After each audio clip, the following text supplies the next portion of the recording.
Hello, bachcho. Let's see this question. The most abundant prokaryotes helpful to humans in making curd or from milk and in production of antibiotics are the ones categorized as option A heterotrophic bacteria, option B cyanobacteria, option C archaebacteria, option D chemosynthetic autotrophs. तो option A की बात करें heterotrophic bacteria जो है हमसे question में जो कहा गया है कि मोस्ट अबंडेंट ऐसे प्रोक्यूलेट जो कि मोस्ट अबंडेंट हैं और मोस्ट अबंडेंट होने के साथ साथ वो वुमेन्स के लिए हेल्पफुल हैं कर्ड कर्ड बनाने में। कर्ड किससे बनता है? मिल्क से बनता है। तो मिल्क से कर्ड बनाने में और एंटीबायोटिक्स के प्रोडक्शन में वो हेल्पफुल हों, ऐसे ऑर्गेनिज्म को हमें बताना है जो कि मोस्ट अबंडेंट भी है और मिल्क से कर्ड बनाता हो और एंटीबायोटिक्स बनाता हो। तो हेटरोट्रॉपिक बैक्टीरिया जो है इस प्रकार के एग्जाम्पल का सही, बिल्कुल सही एग्जाम्पल है, बिल्कुल सही जो है ऑप्शन लिखा हुआ है, पहला ऑप्शन। हेटरोट्रॉपिक बैक्टीरिया जो है वो प्रोकैरियोटिक भी होता है, मोस्ट अबंडेंट भी होता है और हेटरोट्रॉपिक बैक्टीरिया के अंतर्गत एक बैक्टीरिया का समूह होता है लैक्टिक एसिड बैक्टीरिया, जिसमें जैसे एग्जांपल की बात करें लैक्टोबैसिलस, तो ये दूध से दही बनाने में प्रयुक्त होते हैं।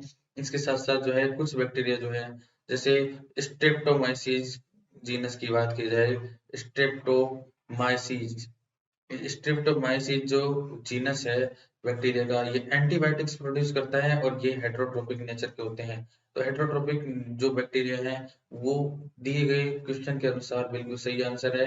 ऑप्शन बी की बात करें साइनोबैक्टीरिया, तो साइनोबैक्टीरिया को ब्लू ग्रीन एल्गी भी कहा जाता है या साइनोफाइसी भी कहा जाता है। और ये जो है ये किस प्रकार के, ये जो है ये मोस्ट अबंडेंट नहीं होते हैं, ये प्रोकैरियोटिक कोशिका जरूर है बट ये मोस्ट अबंडेंट प्रोकैरियोट्स नहीं है और ना ही ये मिल्क से कर्ड बनाते हैं और ना ही इनसे कोई एंटीबायोटिक प्राप्त होती है।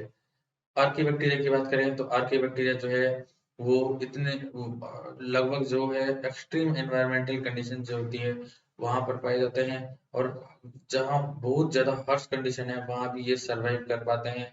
तो इनमें जो है इनमें मीथेन बनाने वाले बैक्टीरिया आते हैं। इनके इस समूह के जो बैक्टीरिया है वो मीथेन बनाते हैं, मेथेनोजन जिनमें आता है। तो आर्की बैक्टीरिया के अंतर्गत मेथेनोजेंस, हेलोफिल्स और थर्मोएसिडोफिल्स आते हैं। ये उच्च तापमान जैसे 100 डिग्री सेल्सियस की बात करें वहां पर भी जीवित होते हैं और ये मेथेन फॉर्मिंग बैक्टीरिया होते हैं मेथेनोजेंस ग्रुप के। तो आर्की बैक्टीरिया जो है उनसे ना तो कर्ड बनाया जाता है और ना ही इनसे कोई एंटीबायोटिक्स प्राप्त होती है। इस तरह ऑप्शन डी की बात करें कीमोसिंथेटिक ऑटोट्रॉफ्स, तो कीमोसिंथेटिक ऑटोट्रॉफ्स के एग्जांपल की बात करें तो नाइट्रोसोमोनास और नाइट्रोबैक्टर इस प्रकार के ऑटोट्रॉफ्स के एग्जांपल है।